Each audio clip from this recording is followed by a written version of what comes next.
Many Americans suffer from food allergies and food sensitivities, and I've dealt with these clients and people on a professional and a personal level. I understand the economic issues, I understand the physical discomfort, and the social implications that they suffer. So I really want to focus this issue on gluten. Now, what is gluten? Gluten is a protein that's found in some cereals. Actually, it's an elastic texture that gives the stretch to dough, and it gives structure to baked goods.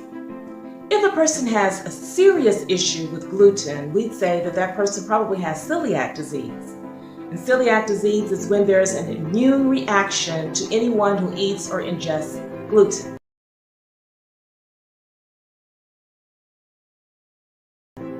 Now that can damage your small intestine. As a matter of fact, even a little bit can damage your small intestine. Well, in your small intestine, that's where the majority of all of your nutrients are absorbed. And we're saying nutrients such as iron, B12, folate, water, glucose, fructose, amino acids, and sodium bicarbonate. So if you're not getting enough of those, then you're going to suffer the deficiencies of each of those nutrients. And overall, we could say that may cause you or render you to have you're not mentally as alert, physically fatigued, maybe stunted growth, anemia. Now, if you have celiac disease, let me just put this disclaimer out there now. I would want you to get with your doctor or your health professional if indeed you suspect that you may have any gluten sensitivity or a severe sensitivity and you have celiac disease. Please get with your health professional.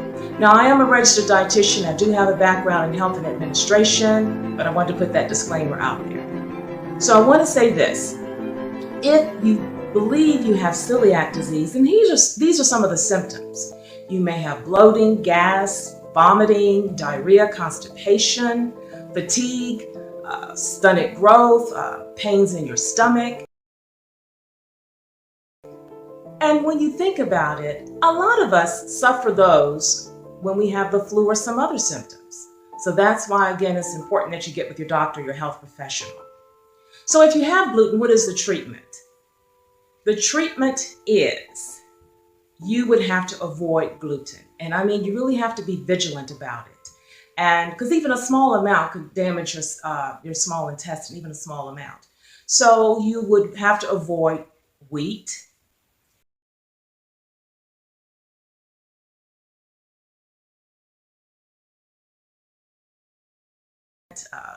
durum, farro, spelt, triticale, kamut, and a few other grains. But this is what's really a difficult thing. The foods that we eat all the time and enjoy. Gluten's in all of them.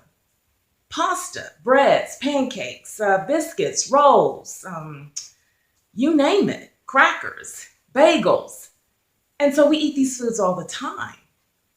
And what's really interesting, or puts an added twist, is sometimes gluten is in products that we wouldn't think, like sauces or soups. And it could be in processed meats. So that's why it's important to get more information.